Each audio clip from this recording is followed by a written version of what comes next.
Minasan, pertempuran antara Jinwoo melawan ras Titan berakhir dengan kemenangan Jinwoo bersama seluruh pasukan bayangan.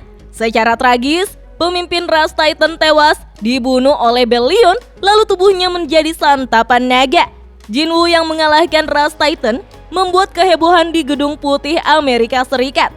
Presiden Amerika segera meminta ketua CIA dan FBI untuk mencari identitas Jinwoo. David Brennan yang menjabat sebagai direktur CIA lalu mendatangi Norma Selner. Namun Norma Selner enggan memberikan identitas Jinwoo, tetapi menjamin jika Jinwoo merupakan sosok penyelamat dunia di masa lalu dan masa sekarang. Sang penyelamat dunia itu saat ini sedang menikmati kehidupan barunya sebagai seorang murid SMA. Apakah Jinwoo berhasil lolos kualifikasi kejuaraan lari tingkat SMA dan bertemu dengan pujaan hatinya? Chahein minasan. Sebelum saya lanjut, jangan lupa like, komen, dan subscribe ya. Oh iya, siapa tahu ada yang ingin berdonasi? Silakan klik link Saweria yang ada di deskripsi ya. Diawali dari kualifikasi kejuaraan lari tingkat sekolah menengah akan segera dimulai. Semua peserta diharapkan berkumpul di lapangan. Kita pun diperlihatkan tubuh ramping dan proporsional Chahein yang sudah bersiap-siap untuk berlari. Wasit pun memberikan aba-aba dan para peserta wanita langsung berlari untuk bersaing satu sama lain. Chahein yang berada di belakang tampak berlari sekuat tenaga untuk bisa mengejar pelari yang berada di depannya. Dan Chahein pun berhasil meraih juara 1. Chahein pun terlihat duduk di bawah pohon sedang memeriksa pergelangan kakinya. Ternyata kakinya memar akibat terlalu memaksakan diri. Ia pun menjadi ragu apakah bisa melanjutkan babak yang tersisa dengan kondisi seperti itu. Chahein lantas merasa kesal. Beberapa saat kemudian, Jinwoo datang menghampirinya untuk menanyakan apakah Chahein mau menyembuhkan cederanya. Wah, ini bagian yang epik sih. Chahein menatap Jinwoo dengan wajah yang sangat cantik ya minasan. Chahein berpikir, apakah Jinwoo juga anak SMA? Sambil tersenyum, Jinwoo mengatakan, meski seseorang ingin berlomba dengan kondisi seperti itu, justru akan memperparah cederanya dan menghabiskan 1 tahun untuk memulihkannya. Lalu, berakhir menjadi atlet papan bawah dan hanya bisa menyesali keputusan itu. Hal itu pernah juga terjadi pada kenalannya. Bukannya fokus pada pembicaraan, Chahein justru terpikat oleh aroma enak dari tubuh Jinwoo. Chahein pun mengucapkan terima kasih karena telah mengkhawatirkannya. Namun Chahein langsung merasa kesakitan. Jinwoo pun menggunakan sihir pemulihannya untuk menyembuhkan cedera kaki Chahein. Melihat hal itu, Chahein merasa sedikit malu. Dalam sekejap, memar di pergelangan kakinya menghilang. Jinwoo pun mengatakan jika Chahein hanya punya 1 kesempatan. Jadi, berlarilah tanpa ada rasa penyesalan. Sebelum Jinwoo pergi, Chahein bertanya apakah mereka pernah bertemu sebelumnya. Jinwoo kembali tersenyum dan mengajak Chahein untuk berlomba. Jika Chahein bisa berlari bersamanya dan menang, maka Jinwoo akan memberitahukan segalanya. Chahein lalu memanggil Jinwoo sebagai oppa yang juga murid SMA. Chahein melihat Jinwoo yang telah memenangkan semua kualifikasi yang diikutinya. Jinwoo pun menganggap ucapan Chahein itu sebagai menyerah. Chahein lalu berkata bahwa sebentar lagi babak penyisihan akan berlangsung dan meminta agar Jinwoo mengatakan yang sebenarnya saat ia memecahkan rekornya. Jinwoo sadar bahwa sikap Chahein mau dewasa ataupun remaja tidak pernah berubah. Jinwoo lantas menyetujui permintaannya. Kita lalu diperlihatkan masa-masa SMA Jinwoo yang berlangsung damai. Ia melalui hari demi hari bersama dengan sahabat dan klubnya di sekolah. Sesekali bermain game online dan mulai menjadi dekat dengan Chahein. Setiap malam Jenderal Igris terus membantu Jinwoo belajar untuk ujian masuk ke universitas. Wah, Jenderal Igris multitalenta juga ya. Pada malam Natal, Jinwoo baru menyelesaikan ujian CSAT-nya. Ia pun berpikir jika pakaiannya terlalu simpel untuk bertemu dengan kekasihnya. Ia pun melihat setelan pakaian yang terpajang di toko pakaian. Dalam sekejap, ia pun meniru pakaian tersebut. Wah, bisa begitu juga ya skill Jinwoo? Task yang melihatnya lalu memuji jika sang master terlihat tampan. Ketika Cha He-in ingin memberi kejutan kepada Oppa Jinwoo, dengan mudah Jinwoo menebaknya. Cha He-in merasa heran karena Oppa Jinwoo seperti punya mata di belakangnya. Cha He-in pun mengucapkan selamat karena Jinwoo sudah menyelesaikan ujian CSAT-nya dan bertanya apakah dia akan masuk ke universitas yang dia pilih karena Jinwoo telah mendapatkan skor yang bagus.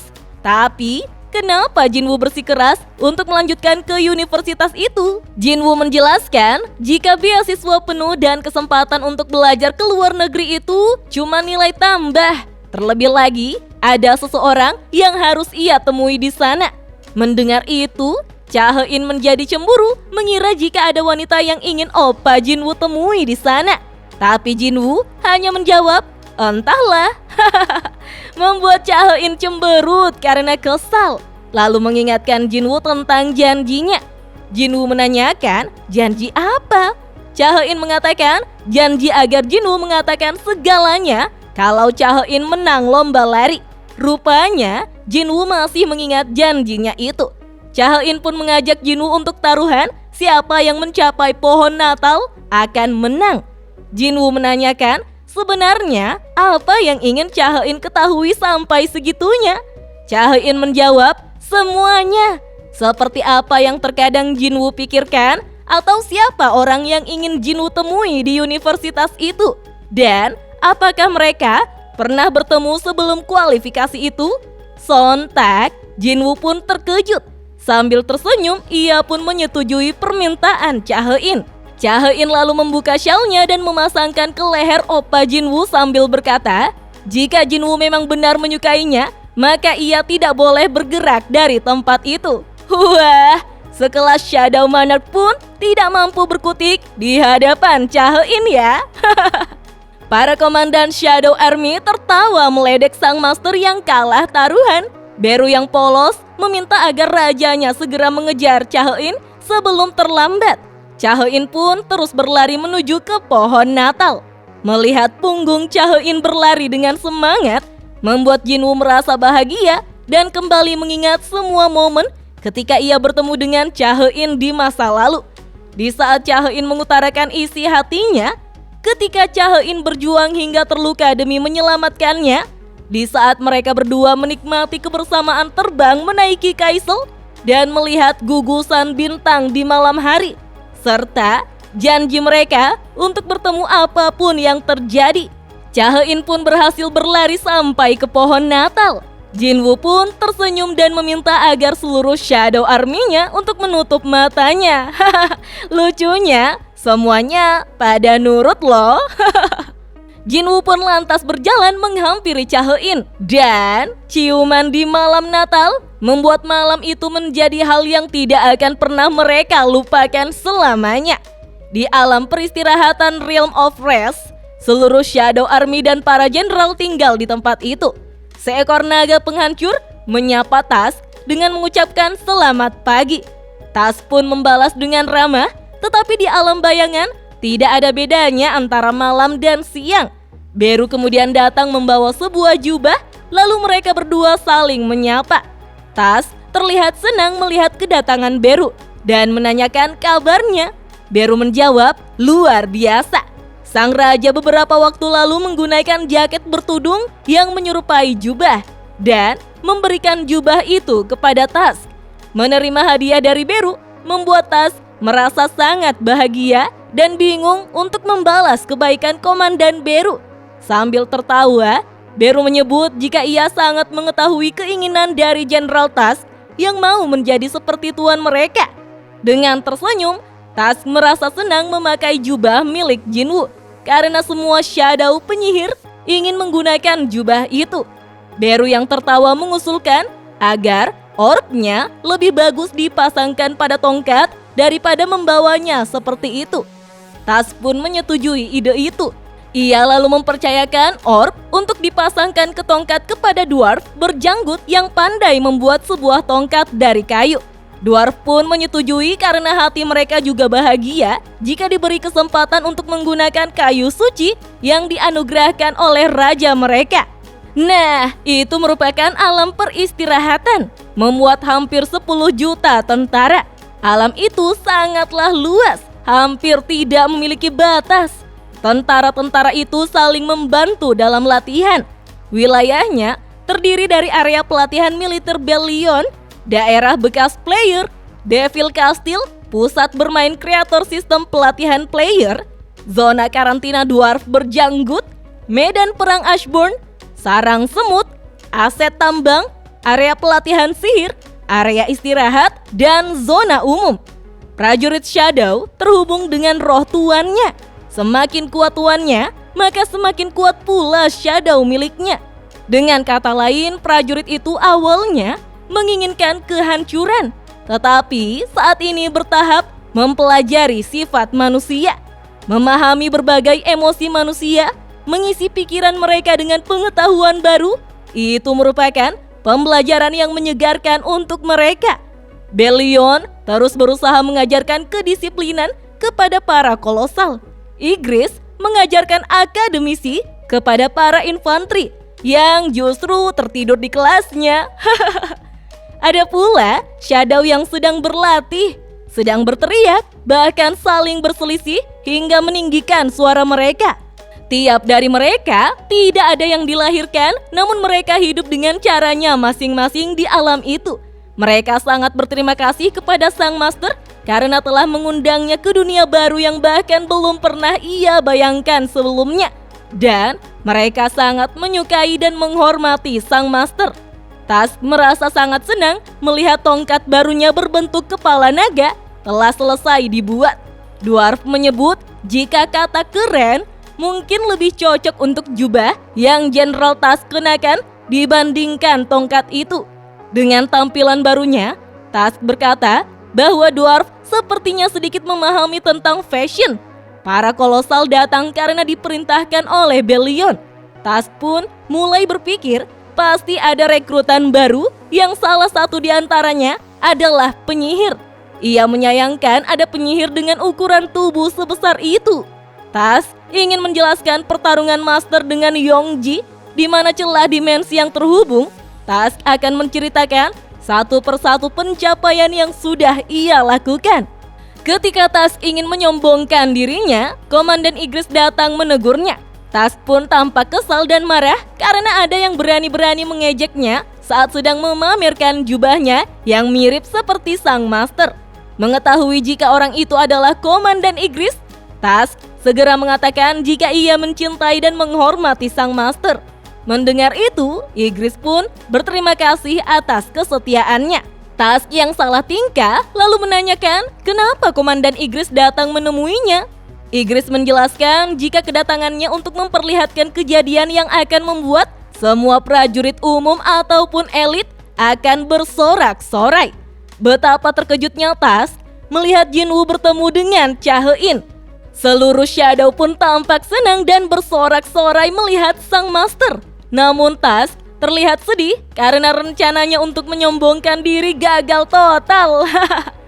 Igris pun mengingat kembali saat pertama kali ia bertemu dengan Jinwoo di ruang ideal yang diciptakan oleh kekuatan Master Ashbourne. Pada saat itu, misinya adalah menguji Jinwoo yang masuk ke dalam ruangan tersebut. Karena Ashbourne ingin tahu apakah Jinwoo adalah manusia yang layak dijadikan wadahnya.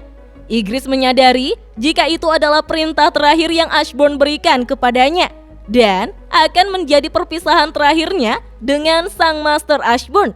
Dulunya, Ashbourne memaafkan para monarch dan tidak ingin berperang. Pasti Ashbourne memiliki alasan untuk menunjukkan minatnya kepada manusia yang tidak begitu penting. Perintah dari Ashbourne merupakan hal yang mutlak. Igris tak punya pilihan selain menjalankan perintahnya. Tanpa mempertanyakan niat ataupun membujuknya, hanya itu yang bisa ia lakukan. Begitulah caranya menyegel sebagian besar kekuatan aslinya. Ia lalu berdiri di dalam ruangan tersebut untuk menguji sejauh mana kekuatan Jinwoo. Ketika itu, Igris masih menjadi komandan kesatria berdarah Ifrit yang sedang menunggu kedatangan Jinwoo. Manusia menyebut ruangan itu sebagai penjara bawah tanah. Tak peduli seberapa besar kekuatan tak terbatas yang dimiliki alam peristirahatan, bahkan Ygritte masih ingat dunia tersebut dibangun sama seperti saat ini. Perancang sistem berhasil membuat panggung yang sangat rumit menggunakan kekuatan Ashburn. Ketelitian seperti menciptakan tubuh manusia yang semakin mampu menerima kekuatan Ashburn. Ygritte lalu duduk di kursi singgasana untuk menunggu kehadiran manusia yang akan menjadi wadah dari Ashburn. Beberapa saat kemudian, Ygritte merasa bosan. Ia merasa jika dirinya agak berlebihan dan tidak sopan, karena manusia yang akan diujinya memiliki kesadaran Ashburn sehingga ia tidak pantas duduk di hadapan calon tuannya. Ygritte mulai mengawasi Jinwoo ketika pertama kali masuk ke dalam ruangan itu. Ygritte bertekad jika itu bukanlah misi terakhirnya yang dipercayakan kepadanya. Ia tidak berniat untuk mengabaikan pertarungan itu, sehingga jika Jinwoo tidak layak maka dia akan mati di tangan Ygritte. Di saat itu, Ygritte sangat serius untuk menguji kemampuan Jinwoo. Apakah dia layak untuk menduduki tahta atau tidak? Di dalam pertarungan itu, hasilnya agak mengecewakan. Jinwoo tidak memiliki bakat atau kemampuan untuk mengalahkan kekuatannya. Jinwoo terlalu terburu-buru untuk menghindari serangan pedangnya. Akan tetapi, pada saat itu, Jinwoo berencana mengalahkan Ygritte dengan tangan kosong. Ygritte mengakui jika Jinwoo cukup berani untuk seukuran manusia. Ygritte menyukai sosok dengan tekad yang kuat, tetapi apakah Jinwoo memiliki kemampuan yang sesuai tekadnya? Bahkan, jika tubuh Jinwoo tidak layak untuk Ashburn, setidaknya Ygritte akan memujinya atas tekadnya. Namun Ygritte merasa kecewa dan kecewa karena orang selemah Jinwoo akan menjadi wadah Ashburn. Ygritte terus menyerang Jinwoo tanpa ampun dan menyuruhnya menyerah karena posisi Ashburn tidak cocok untuknya. Ygritte pun segera mengambil pedangnya dengan skill touch untuk memenggal kepala Jinwoo sebagai kematian yang terhormat. Untuk pertama kalinya, Ygritte merasa lega atas kegagalan calon tuannya, dan jika Jinwoo tidak memenuhi syarat untuk mewarisi kekuatan Master Ashburn, maka Jinwoo tidak layak untuk hidup. Sesaat ketika Ygritte akan menebas kepala Jinwoo agar ia mati tanpa rasa sakit, Ygritte sangat terkejut karena pedangnya mampu dihentikan hanya dengan tangan kosong. Rupanya, Jinwoo tidak menyerah sampai titik darah penghabisan. Jinwoo lantas menusuk wajah Ygritte hingga menebas lehernya menggunakan senjata daggernya. Ygritte pun harus berakhir seperti itu, kalah dari seseorang yang lebih lemah darinya. Untuk sesaat, ia melihat tatapan Jinwoo mirip seperti Master Ashburn. Akhirnya, pertarungan untuk melihat kekuatan yang Jinwoo miliki dimenangkan oleh Jinwoo. Karena itu merupakan ujian untuk mengetahui kelayakannya. Meskipun Ygritte lebih kuat sedikit dari Jinwoo, namun ia kalah. Apakah karena kecerobohannya atau keajaiban yang tercipta dari Jinwoo yang tak kenal menyerah?